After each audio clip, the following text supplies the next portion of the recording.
teeme tegevusi, mis meile meeldib ja teeme neid tegevusi veel ja veel ja veel, sest me oleme kirgastunud elule ja elujanused ja nüüd sinu poole tulevad 1, 2, 3, 4 vägevat lauset, sest mul on YouTube'is jälle juures mitu jälgijat, 4 uut jälgijat. Ma teen seda sellises imelises päikeseloojangus ja ütlen, mine õue ja hakka looma ja tee tegevusi, mis sina just tahad teha.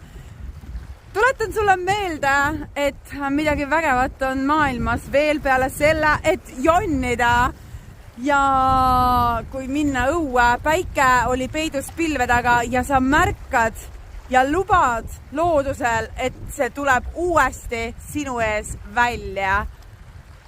Ja kui sulle meeldib metsas jalutada, siis mine metsa jalutama. Kui sulle meeldib mere ääres jalutada, siis mine mere äärde. Nii et neid laused tuli vist rohkem sinu poole. Aitäh, et sa oled tulnud Naeratuse miljonäri jälgima!